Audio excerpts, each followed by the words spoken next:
Today, most people from outside Africa can trace up to 4% of their DNA back to Neanderthals. What might that Neanderthal DNA mean for us today? What sort of effects might it be having in our genomes? Well, it's very difficult to say, but I have some results from you two which can shed some light on it. So this is a gene on chromosome 16 called WFDC1, and it's controlling cell growth.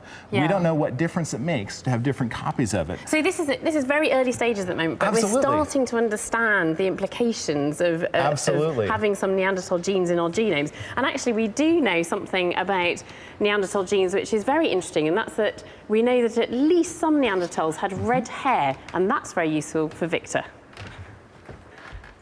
So, catching up with Victor again. Hello. This is great. So we've actually got hair colour. What's great about working in this nature is that it gives you the ability to test out different looks, different hair and different skin color before you commit. This is grounded in science. Okay, it's looking quite artistic, but there's science at the base of it. And also the skin colour, I see you've done really pale skin. Yeah. So this is somebody who lived in a northern climate. Right, much like us.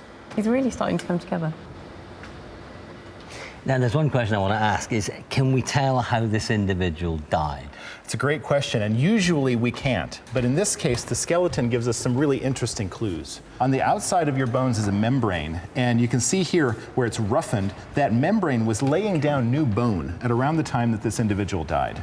And it's at the distal end of the tibia. It's also in the distal femora. And the key thing about this is that it's on both sides and it's symmetrical. And actually, that is pretty indicative of one particular type of disease, and it's called hypertrophic pulmonary osteoarthropathy. And it basically means... Yeah, in English, please. Okay, so it basically means you're laying down new bone, but you're doing it in such a way that we know that that's related to lung and sometimes heart disease. But it makes it very probable that this individual had either a bad lung infection or lung cancer. Yeah. It's one of the very rare cases where we have a fossil where we can actually make some indication of the cause of death. So from these few bones we started with, we've established that Neanderthals were strong, adaptable, and possibly had an emergent culture and budding language.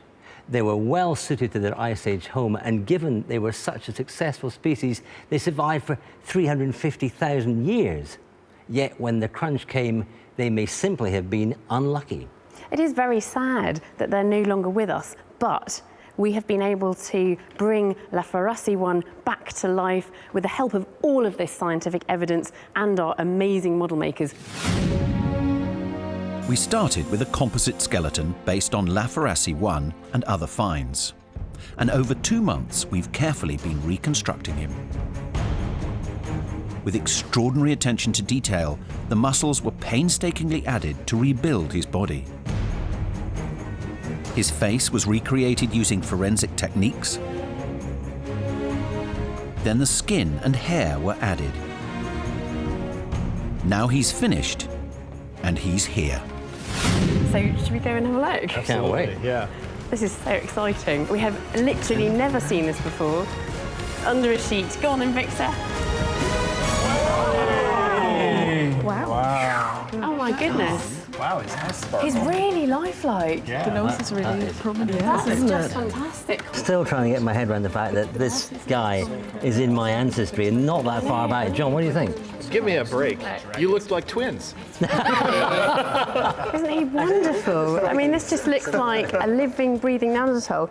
I'm slightly freaked out by him, actually. I just think he's going to start moving. That is unbelievable. It's uncanny. It's John, spooky. what do you reckon? You know, it's just got this sort of humanizing effect to put the flesh on.